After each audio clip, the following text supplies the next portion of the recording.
Salam sejahtera untuk kita semua. Pelajaran Sekolah Sahabat dengan tema utama Misi Allah, Misi Saya. Pelajaran ketiga, Panggilan Allah untuk Misi. Sahabat petang. Ayat hafalan, tetapi kamu akan menerima kuasa kalau Roh Kudus turun ke atas kamu, dan kamu akan menjadi saksiku di Yerusalem dan di seluruh Yudea dan Samaria dan sampai ke ujung bumi. Kisah Para Rasul 1 ayat 8. Terkadang Allah dapat mengeluarkan kita dari zona nyaman kita dan menjadikan kita sebagai saksinya. Kadang-kadang perubahan ini bisa digunakan untuk menyelesaikan tujuan-tujuannya. Contohnya adalah ketika terseraknya orang-orang di berbagai tempat pada peristiwa Menara Babel. Terseraknya mereka ini adalah satu cara untuk memenuhi kembali bumi ini. Dan dengan demikian, maksud Tuhan telah dilaksanakan melalui satu cara yang telah digunakan manusia untuk menggagalkannya. Alfa dan Omega jilid 1 halaman 132. Sementara itu, Abraham keluar dari negerinya sendiri ke tempat yang lain sebagai satu alat bagi Tuhan untuk bersaksi.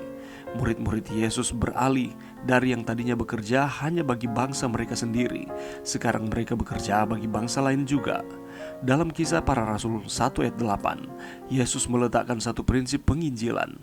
Mereka harus memulai dari tempat di mana mereka berada, yaitu Yerusalem dan Yudea, dan kemudian pergi ke Samaria, dan pada akhirnya sampai ke ujung-ujung bumi.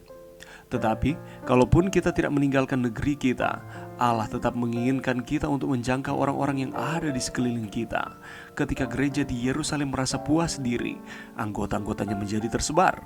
Walaupun penganiayaan datang dan orang-orang ini menderita, hal yang tidak menyenangkan ini menjadi sarana untuk menyebarkan kabar baik ke seluruh dunia. Saudaraku, dalam dua pelajaran sebelumnya, kita telah melihat bahwa misi yang pertama dan terutama berakar pada pekerjaan Allah. Misi Allah adalah daya dorong untuk semua bentuk misi lainnya jika ingin berhasil.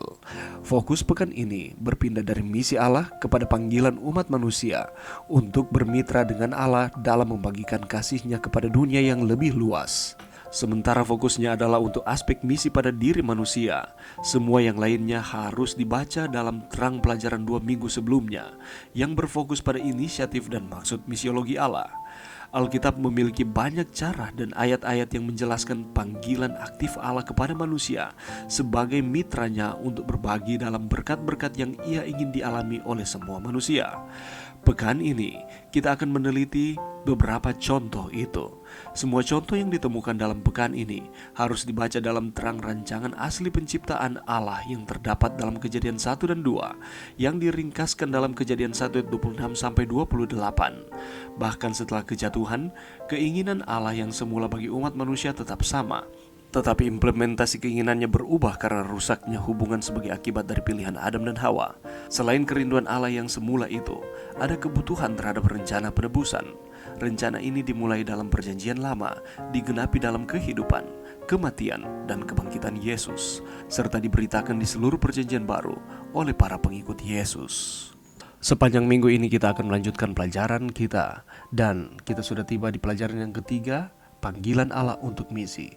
Kita akan belajar bersama bagaimana caranya supaya kita dapat dimampukan untuk kita dapat berpindah dari zona nyaman kita.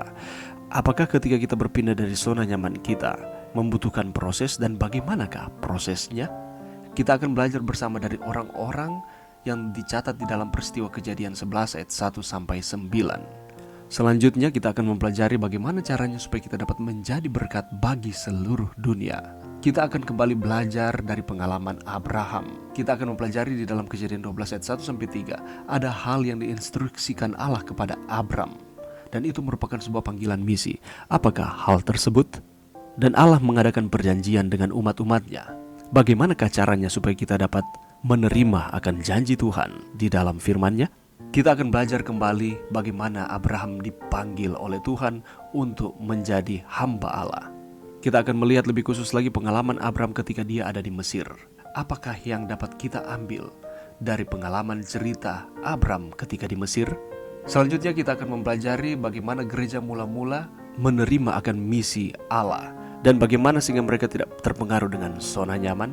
Pertanyaan selanjutnya di dalam pelajaran kita adalah bagaimanakah kita supaya dapat menyampaikan misi yang Allah percayakan kepada kita, dan apakah yang harus kita lakukan sehingga kita dapat dimampukan untuk menyampaikan akan kabar baik yang Allah percayakan untuk kita sampaikan. Dan masih ada lagi pertanyaan-pertanyaan lain yang akan kita diskusikan, kita akan pelajari sepanjang minggu ini. Oleh karena itu, marilah kita terus meluangkan waktu kita walaupun hanya sejenak di tengah-tengah kesibukan saudara dan saya.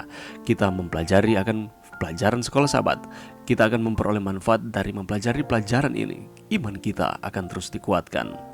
Mari berdoa. Terima kasih Tuhan atas firman-Mu pada saat ini dan bantu kami untuk kami dengan tekun mempelajari pelajaran yang ketiga di dalam pelajaran sekolah Sabat kami setiap hari. Sehingga kami akan terus dikuatkan, kami akan terus setia kepada Tuhan. Ini doa kami Tuhan, di dalam nama Yesus. Amin.